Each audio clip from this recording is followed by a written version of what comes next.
प्यार से मैहर माता भी कहते हैं और इस मंदिर को 51 शक्तिपीठों में से एक पवित्र शक्तिपीठ भी माना जाता है। त्रिकुट पर्वत की ऊंचाई पर स्थित यह दिव्य मंदिर सिर्फ आस्था का केंद्र नहीं बल्कि इतिहास, रहस्य, चमत्कार और वीरता का संगम भी है। और मैहर माता के साथ में यहाँ पर उनके दो परम भक्त आला और उदल का नाम भी आता है और कहा जाता है कि आज भी महान वीर योद्धा आला ही सबसे पहले माता जी की पूजा करके फूल चढ़ाते हैं। और आला और उदल का अखाड़ा भी आज भी हमें यहाँ पर देखने को मिलता है और वो तालाब भी जहाँ से आला माता जी के लिए फूल लाया करते थे। और माता जी के दर्शन करने के बाद आप और भी कौन से मुख्य जगहों पर जा सकते हैं, इस तरह की संपूर्ण जानकारी हम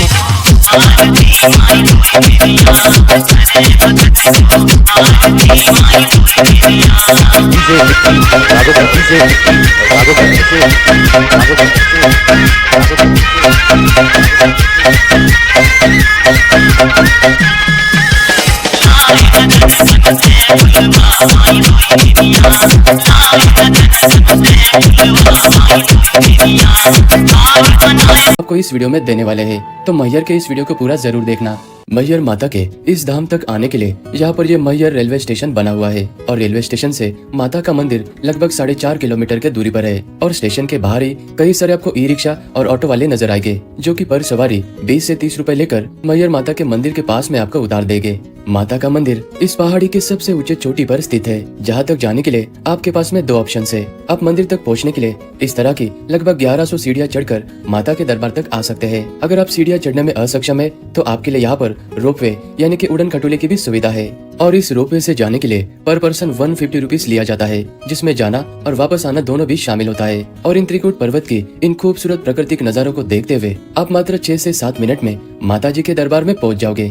मंदिर के भीतर जाने से पहले कई सारे भक्तगण द्वारपाल के स्वरूप में विराजमान यहाँ पर भैरव जी के दर्शन करते हैं। फिर आगे बढ़ते हैं मुख्य गर्भगृह की ओर, जहाँ पर मैहर माता विराजमान है। और ये मंदिर माँ शारदा देवी को भी समर्पित माना जाता है, जो कि बुद्धि, विद्या और ज्ञान की देवी है। और पौराणिक मान्यता के अनुसार सती माँ का हार इसी जगह पर गिरा था, इसी कारण से इसे शक्तिपीठ भी माना जाता है। और यहाँ पर माता का हार गिरने से यानी कि माई का हार, इस तरह से मैहर नाम पड़ा। और सुबह के 5 बजे मंदिर दर्शन के लिए खुलता है और शाम के 9 बजे आरती हो जाने के बाद यह मंदिर पूरी तरह से बंद किया जाता है। पहाड़ी के ऊपर रात को कोई भी नहीं रुकता। मान्यता है कि आज भी माता रानी के परम भक्त आला यहाँ पर आकर माता जी की पूजा करते हैं। मंदिर में दर्शन करने के बाद कई सारे भक्तगण मंदिर के नीचे रोपवे के सामने बने हुए इस भोजनालय में भी आते हैं। यहाँ पर माँ शारदा अन्नकूट ट्रस्ट की तरफ से मात्र 15 रुपए के कूपन में आने वाले भक्तों के लिए प्रसादी के स्वरूप में भरपेट भोजन खिलाया जाता है। और इस भोजनालय का समय सुबह के 11 बजे से लेकर दोपहर के 2 बजे तक का होता है। मैहर माता का मंदिर जिस पहाड़ी के ऊपर स्थित है, उस पहाड़ी के ठीक पीछे 1.5 किलोमीटर के दूरी पर ये आला और उदल का अखाड़ा और उनका मंदिर स्थित है। इस मंदिर को आला देव मंदिर कहा जाता है। यहाँ के पंडित जी ने हमें बताया लगभग 11वीं शताब्दी में आला और उदल दोनों भाई यहाँ पर आए थे और वे दोनों भाई 12 वर्षों तक यहीं पर रहे थे। और इस मंदिर के पीछे आपको ये बड़ा सा तालाब नजर आएगा। यहाँ पर जब पानी की सुविधा नहीं थी तब आला और उदल दोनों भाई ने मिलकर इस तालाब को खोद कर बनाया था। और वे इसी में स्नान करने के बाद इसी तालाब से गुलाब का पुष्प लेकर माता के दर्शन करने के लिए जाते थे। और इसी आला मंदिर से कुछ ही मिनटों की दूरी पर आपको ये महान वीर योद्धा आला और उदल का अखाड़ा नजर आएगा। प्रकृति की सुंदरता में बसे हुए इसी अखाड़े में दोनों भाई मल्ल युद्ध, कुश्ती और युद्धाभ्यास किया करते थे। और इसी अखाड़े से आपको माँ शारदा मंदिर की ये खूबसूरत पहाड़ी भी नजर आती है। आला जी ने ऐसे हट करके तपस्या किया, अपना गला माँ के चरणों में रख दिया, माँ उनको अमृत का वरदान दे दिया। आला जी यहाँ आकर के ये माँ का बताया हुआ स्थान है, इन पर जोत जला करके 12 वर्ष तपस्या किया। माता रानी पूर्ण रूप से उनको दर्शन दिया और कहा, बेटा माँ को क्या चाहते हो? आला जी ने कहा, माँ आपने अमृत तो कर दिया है मगर मैं आपके चरणों की पहली पूजा चाहता हूँ। तो आज भी माँ के चरणों में कुछ ना कुछ फूल जल चढ़ा हुआ मिलता है। ये आभास हो जाता है कि आला जी आए और पूजा करके निकले। तभी से ये जोत की भी परंपरा चल रही है। अभी हम मैहर में स्थित इस ऐतिहासिक गोला मठ मंदिर के प्रांगण में आ चुके हैं। यह मंदिर मध्य भारत के मध्ययुगीन मंदिर वास्तुकला का एक सुंदर उदाहरण है। और इस मंदिर को कलचुरी काल में लगभग 10वीं से 11वीं शताब्दी में बनवाया गया था।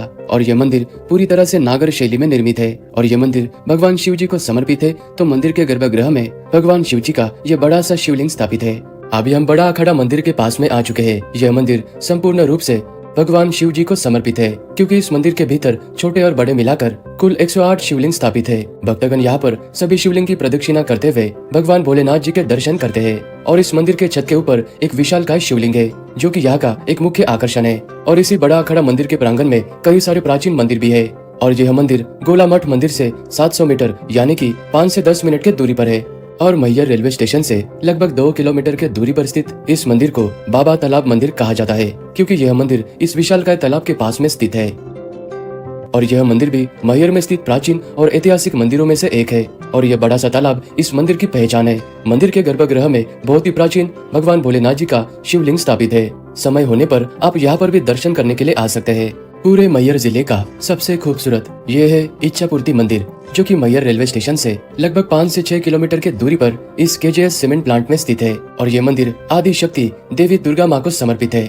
मैहर में आने वाले अधिकतम भक्तगण माता के दर्शन करने के बाद शाम के समय में इस इच्छापूर्ति मंदिर में आना पसंद करते हैं, क्योंकि सूर्यास्त के बाद में यहाँ पर जो लाइटिंग लगती है उसमें मंदिर की सुंदरता और भी निखर कर आती है। मुख्य रूप से मंदिर माँ दुर्गा जी को समर्पित है, लेकिन मंदिर परिसर में भगवान राम, माता सीता, भगवान भोलेनाथ जी का शिवलिंग, हनुमान जी, इस तरह के अन्य देवी देवता भी यहाँ पर विराजमान है। अगर आप मैहर माता के दर्शन के लिए आते हो तो थोड़ा सा समय निकाल कर इस खूबसूरत मंदिर में भी जरूर आना। मैहर रेलवे स्टेशन के बाहर से आपको मंदिर तक जाने के लिए ऑटो मिल जाएंगे, लेकिन आप ऑटो वाले से अच्छी तरह से बार्गेनिंग कर लेना। और स्टेशन के बाहर ही कई सारे होटल्स और धर्मशाला बनी है, जहाँ पर आपको 600 से लेके 1200 तक नॉर्मल से लेके अच्छे खासे रूम मिल जाएंगे। और मैहर के सभी जगहों पर आप आराम से एक दिन में घूम सकते हैं। और घूमने के लिए यहाँ पर आप या तो शेयरिंग ऑटो या फिर प्राइवेट ऑटो हायर कर सकते हैं। अगर ये मैहर का मेरा वीडियो आपको अच्छा लगा तो वीडियो को लाइक करना और कमेंट भी जरूर करना। मिलते हैं आप सभी को नेक्स्ट ब्लॉग में।